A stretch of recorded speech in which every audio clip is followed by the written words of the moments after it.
Siamo in compagnia del dottor Marco Inverso che ci parlerà dell'inaugurazione un po' di Appindustria e del nuovo ufficio che c'è a San Donà di Piave.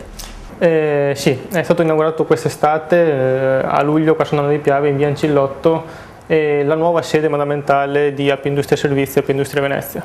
Appindustria da tempo segue le aziende e fornisce servizi a 360 gradi e cerca di fidelizzare l'azienda anche per tutta una serie di servizi che vanno dal fisco al lavoro alla sicurezza sul lavoro. C'è stato un convegno venerdì 21 in collaborazione con lo studio Bar dell'Otto Comin dove si è trattato il tema fiscale. Sì. È in programma, anzi sono già state programmate una serie di date per i prossimi convegni fino a marzo 2012, ma poi di sicuro ce ne saranno anche molte altre visto il successo di questa prima data.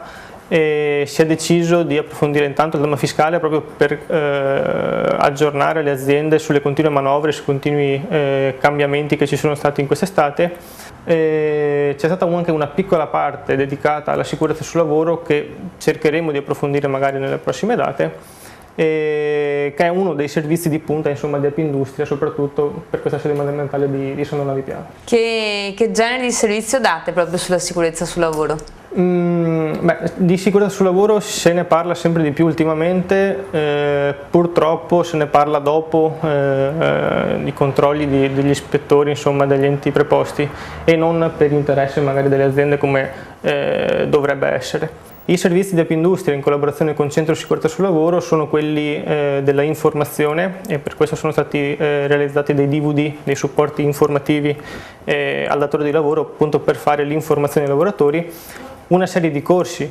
per la formazione delle figure principali del servizio di prevenzione e protezione e tutta una serie di servizi anche online per la valutazione dei rischi. Siamo in compagnia di Mauro Comin, ragioniere dello studio Bar dell'Otto Comin. Ragioniere, buongiorno. Buongiorno, grazie. Di che cosa vi occupate come studio? Il nostro studio si occupa, con esperienza ultradecennale, di consulenza societaria e soprattutto fiscale per la parte che mi riguarda e quindi abbiamo ritenuto di offrire opportunità di confronto e anche di aggiornamento ai nostri clienti già nel passato.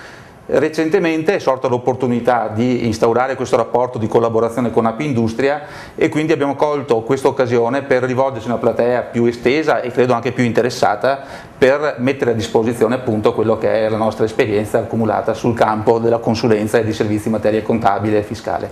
Venerdì 21 ottobre c'è stato un convegno dove lei è stato relatore con il tema fiscale. Sì. Di che cosa vi siete occupati? Quest'anno è stato un anno particolare per la materia fiscale perché a partire da maggio si sono susseguite tutta una serie di disposizioni normative che con l'intento di creare opportunità anche di semplificazione e di agevolazione in realtà ha costituito proprio la mole di norme un elemento di complessità esso stesso che ha impegnato sia il settore dei consulenti fiscali ma soprattutto crea disorientamento nei confronti dei soggetti a cui queste disposizioni si rivolgono che sono in buona sostanza le imprese. A noi è sembrato utile, direi quasi necessario, cogliere l'occasione della ripresa dei lavori dopo la pausa feriale per fare il punto della situazione richiamando le principali fra le molte novità introdotte da queste disposizioni e quale occasione migliore se non un confronto aperto viso a viso direi quasi con gli interessati per esporre loro quello che a noi sembrava più interessante ma anche per raccogliere da loro sollecitazioni e stimoli in occasione poi da sviluppare nei prossimi incontri che abbiamo in animo comunque di organizzare con una periodicità direi costante. Quindi convegno aperto e speriamo, invitiamo i nostri telespettatori a venirvi a rivolgere le domande più interessanti. Grazie, davvero grazie.